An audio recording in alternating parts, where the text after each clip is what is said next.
There is a specific type of person that the Love After Lockup franchise has always been able to find.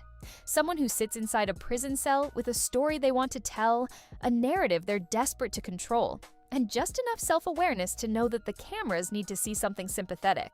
Chris Chipps understood that assignment better than almost anyone the show has ever featured. He arrived at Season 3 of Love During Lockup as a TikTok influencer, a devoted husband managing a lavish lifestyle from behind bars, a man with genuine charm, and a tribe stipend that made him look more like a romantic provider than a repeat felon. The audience was primed to root for him. That was the whole con. And like every con Chris Chipps ever ran, it fell apart the moment the real world showed up. But to understand the downfall, you have to go back to the beginning, not the TikTok beginning. The actual beginning, which started with a life shaped by absent parenting, untreated mental illness, and a relationship with methamphetamine that progressively dismantled whatever functioning judgment Chris had. According to his mother, Tracy Urich, Chris was an only child with an absentee father. Diagnosed with anxiety and borderline personality disorder, he got involved with drugs and was quick to lash out, moving in and out of juvenile detention. His mother told reporters she lost count of how many times she stood in front of a judge pleading for someone to help her son. The system tried in the ways that systems try, which is to say, not very well. Chris cycled through juvenile detention, picked up a felony for grand theft in 2002, another for controlled substance possession in 2005, and kept going. Here's the piece of Chris Chipps' story that the show glossed over, and that Jade actively softened when she explained it to her friends on camera. On the evening of April 25, 2014, a husband and wife named David and Charlotte Crisp were watching television in their bedroom in Whitewood, South Dakota. Charlotte had been battling leukemia since 2008. She took a combination of medications to treat the disease and manage the pain. The husband went into the dining room to get his wife's medication and discovered that her purse, their cell phones, a bottle of lorazepam, and her experimental cancer medications were missing. The basement door was open, one tools and a work jacket were gone, and the dome light in his vehicle was on. Someone had been in their home while they were sitting 20 feet away watching television. That someone was Chris Chipps. What makes this particular crime stick in the throat is not just the violation of a home, it is the specific callousness of stealing medication from a woman fighting cancer. A meth addict looking for something to sell or trade for his next hit, reaching into a dying woman's purse and taking the drugs keeping her alive. Within days, investigators identified Chipps through store surveillance footage showing him using Charlotte's stolen credit card at a gas station within a mile and a half of the Crisp home, and again at a Walmart in neighboring Spearfish. Charlotte's cell phone was later recovered from his girlfriend's house, and yet with Chris present. He had also pawned Charlotte's jewelry. The evidence trail was not subtle. The behavior of a man who genuinely believed he would not get caught, or who was too far gone in addiction to care whether he did. The timeline becomes even more damning when you account for what happened 1 week before the Chris burglary. On April 18, 2014, Chris interviewed for potential employment with a man named Justin Sherwood. Shortly after the interview, Sherwood noticed the keys to his vehicle were missing. Sherwood reported the vehicle stolen in late June. The next day after the report was filed, police found the vehicle with Chris in the driver's seat. Think about that sequence. A man interviews you for a job, extends you a degree of trust and professional courtesy, and you steal his car keys on your way out the door. Then you drive his vehicle for 2 months until police find you in it. The same week you went to that job interview, you also broke into a cancer patient's home. Whatever narrative of redemption Chris would later construct for the cameras, this is the foundation underneath it. At trial, Chris's attorney arranged for a forensic psychological evaluation. The evaluating psychologist concluded that Chris met the definition of mental illness under South Dakota law, with substantial psychiatric disorders involving thought, mood, and behavior that were present at the time of the crimes and frequently impaired his judgment. Critically, the evaluator also concluded that these impairments did not prevent Chris from knowing the wrongfulness of his acts. That distinction matters enormously. Mental illness as context? Yes. Mental illness as absolution? No. Chris knew what he was doing was wrong. He did it anyway, multiple times, across multiple counties in the same months. He had previously been convicted of grand theft in 2002 and possession of a controlled substance in 2005. The South Dakota Supreme Court noted that he had demonstrated not just a tendency toward felonies, but a specific pattern of taking things that belonged to others. the Lawrence County Court sentenced him to 20 years for the burglary conviction and 5 years for each of the 4 identity theft counts running concurrently, followed by the grand theft sentence of 8 years with 2 suspended. The total came to approximately 31 to 32 years. Chris appealed, arguing cruel and unusual punishment and ineffective counsel. The South Dakota Supreme Court affirmed every conviction and every sentence, more writing that the sentences were not grossly disproportionate to what he had done. Now here's where it gets genuinely complicated, because Chris Chips is not a one-dimensional villain, and pretending otherwise would be dishonest.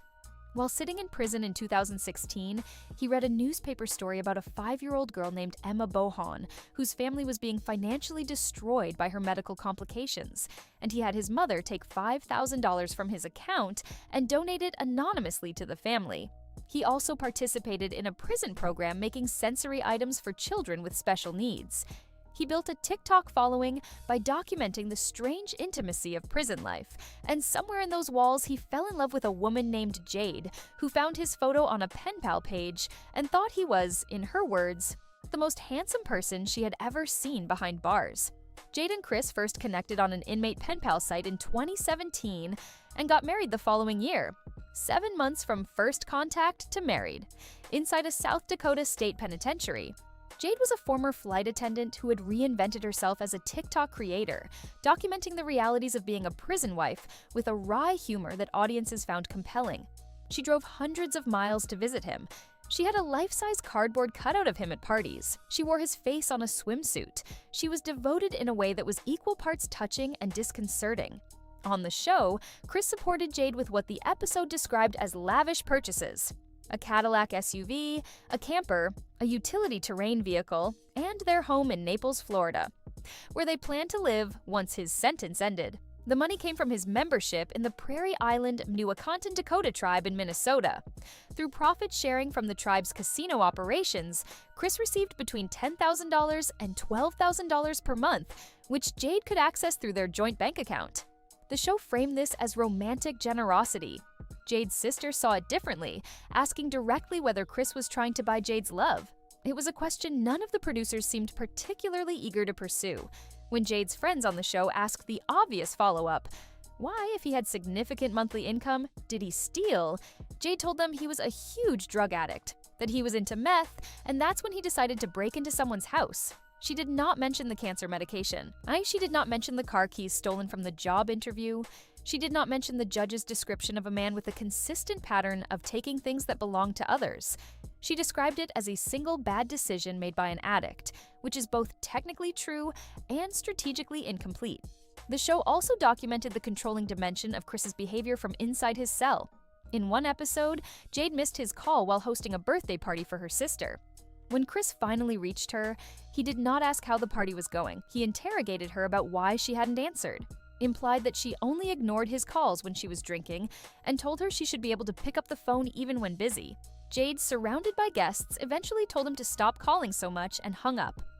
It was a small moment that revealed a large dynamic, a man using financial control and constant contact as mechanisms of surveillance. The cardboard cutout was sweet and funny in isolation. In the context of a man who monitored every missed call and questioned every social gathering, it reads differently. The show also laid bare the fundamental asymmetry of their arrangement. Chris could purchase a $570,000 home in Naples, Florida from a prison cell in South Dakota. He could buy Jade a Cadillac and a camper and fund parties with Dom Perignon.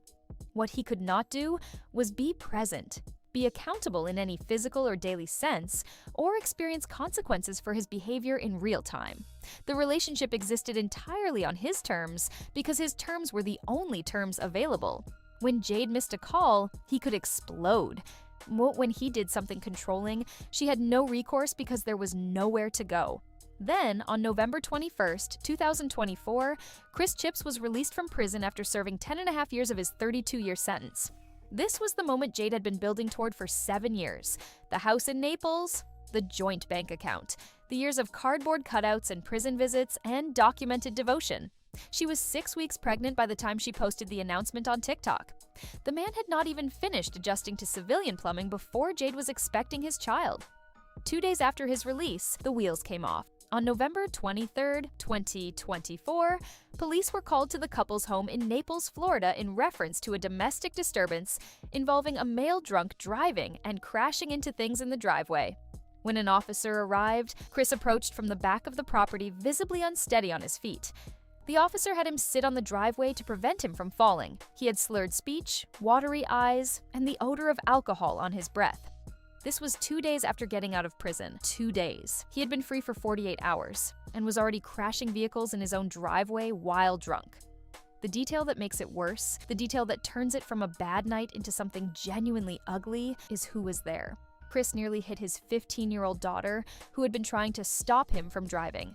His teenage daughter, presumably present to celebrate her father's release, physically trying to prevent him from getting behind the wheel, nearly getting struck by the car. Court documents also noted that Christopher was on probation for burglary, on possession of an unauthorized article in jail, and grand theft, with that probation running through September 27, 2042.